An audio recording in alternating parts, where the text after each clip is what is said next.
মাহিরের মতো একটা ছেলে, এই হাইটের ছেলে, এই ওয়েটের ছেলে, জুবায়েদের মতো এত হাইটের একটা ছেলে এবং ওয়েটের ছেলেকে একটা পুশ দিয়েই মেরে ফেলতে পারে না।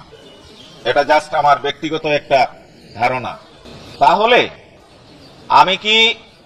আমি কি এটা ধারণা করব যে মাহির যদি জুবায়েদকে প্রেমের কারণে আক্রোশবশত অ্যাটাক করে থাকে, তো আমরা সচরাচর সমাজে যেটা দেখি যে আক্রোশবশত যদি কেউ কাউকে অ্যাটাক করে, এটা এলোপাতাড়ি অ্যাটাক হয়, কারণ তখন তার মাথা ঠিক থাকে না, এলোপাতাড়ি অ্যাটাক হয়।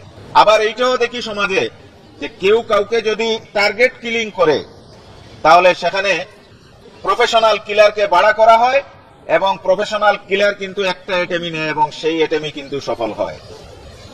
আমি জানি না, আমি সন্দেহ করতে চাই না, আমার মনে প্রশ্ন জাগে, তাহলে কি কোনো প্রফেশনাল কিলারকে কন্ট্রাক্ট করে আমার শিক্ষার্থী জুবায়েদকে হত্যা করা হয়েছে এবং তাকে বাঁচানোর জন্য মাহিরকে খুনিতে রূপান্তরিত করা হচ্ছে?